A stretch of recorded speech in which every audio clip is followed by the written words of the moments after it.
এটা breaking news যোৰহাটত সদৌ যোৰহাট জিলা অনুসূচিত ছাত্ৰ সন্থা আৰু অনুসূচিত জাতি যুৱ ছাত্ৰ পৰিষদৰ কাৰ্যালয়ৰ চৌহদত অৰ্থ উলংগ মহিলাৰ মৃতদেহ উদ্ধাৰ যোৰহাটত এক চাঞ্চল্যকৰ ঘটনা সংঘটিত হৈছে সদৌ যোৰহাট জিলা অনুসূচিত ছাত্ৰ সন্থা আৰু অনুসূচিত জাতি যুৱ ছাত্ৰ পৰিষদৰ কাৰ্যালয়ৰ চৌহদত আজি এগৰাকী অৰ্থ উলংগ মহিলাৰ মৃতদেহ উদ্ধাৰ কৰা হৈছে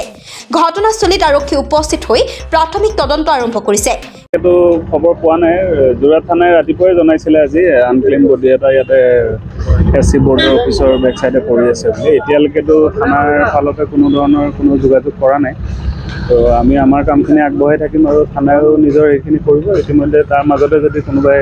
খবৰ দিয়ে তেতিয়াহ'লে জনোৱা হ'ব সন্দেহ কৰিছিল কথাটো এতিয়াতো আমি চাই পেলাইতো ক'ব নোৱাৰিম সেইকাৰণে আমি এইটো পষ্টমৰ্টমৰ কাৰণে পঠাম বডি কোনোবাই ক্লেইম নকৰালৈকে আমাৰ যদি পষ্টমৰ্টমৰ ৰিপৰ্ট আহে নিশ্চয় যদি কিবা ভুল হৈছে তাত ওলাব ইতিমধ্যে চক্ৰ বিষয়াৰ উপস্থিতিত মৃতদেহটো মৰণোত্তৰ পৰীক্ষাৰ বাবে যোৰহাট চিকিৎসা মহাবিদ্যালয়লৈ প্ৰেৰণ কৰা হৈছে এই ঘটনাই স্থানীয় ৰাইজৰ মাজত চাঞ্চল্যৰ সৃষ্টি কৰিছে আৰু আৰক্ষীয়ে ঘটনাটো গভীৰভাৱে তদন্ত কৰিবলৈ প্ৰক্ৰিয়া আৰম্ভ কৰিছে মৃত্যুৰ কাৰণ এতিয়ালৈও স্পষ্ট নহয় কিন্তু আৰক্ষীয়ে কয় যে মৰণোত্তৰ পৰীক্ষাৰ প্ৰতিবেদন আহিলেই ঘটনাৰ সন্দৰ্ভত অধিক তথ্য পোৱা যাব যোৰহাটৰ পৰা অনুপম বৰা ৰিপৰ্টাৰ লাইভ অসম এটা পুৰণা যিটো অনুসূচিত ছাত্ৰাবাস আছিলে ছাত্ৰাবাসৰ এটা ভগ্নাংশ আছিলে সেই ভগ্নাংশটো ভাঙি আমি নতুন প্ৰজেক্ট এটা কৰিবৰ কাৰণে আমি আগবাঢ়ি আছোঁ তেনেকুৱাতে যিকেইজন মানুহ কামত লাগি থাকে এনেই ধৰি লওক 9টা 9:30 বজাত ময়ো আহি পাওঁহি সিহঁতিও আহি পায়হি তাৰপৰা আজি মোলৈ ফোন কৰিলে বোলে আপুনি আহিছে নি বোলো মই গৈছোঁ তাৰমানে তেখেতলোকৰ যিকেইজন মানে ভঙা চিঙা বস্তু সেই বস্তুবোৰ আমাৰ বন্ধ কৰা থাকে চাবি মোৰ ওচৰত থাকে আৰু ক'লে বোলে এনেকুৱা এটা কথা আপুনি আহক তাৰ পিছ মুহূৰ্ততে খবৰ দিলে বোলে এনেকুৱা এটা কণ্ডিশ্যন হৈ আছে আপুনি পাৰিলে অকণ আহকচোন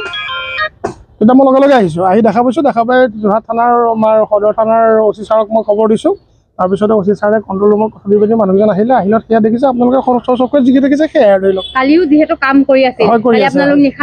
নিশালৈকে নাই আমি 4টা 4:30 বজাত ইয়াৰ পৰা যাওঁ ধৰি লওক কিবা কালি দিনটো প্ৰত্যক্ষ নাই একো তেনেকৈ নাই একো তেনেকৈ খালি এটা কথা কেতিয়াবা আমি প্ৰত্যক্ষ কৰোঁ সেইটো আমি প্ৰশাসনকো মানে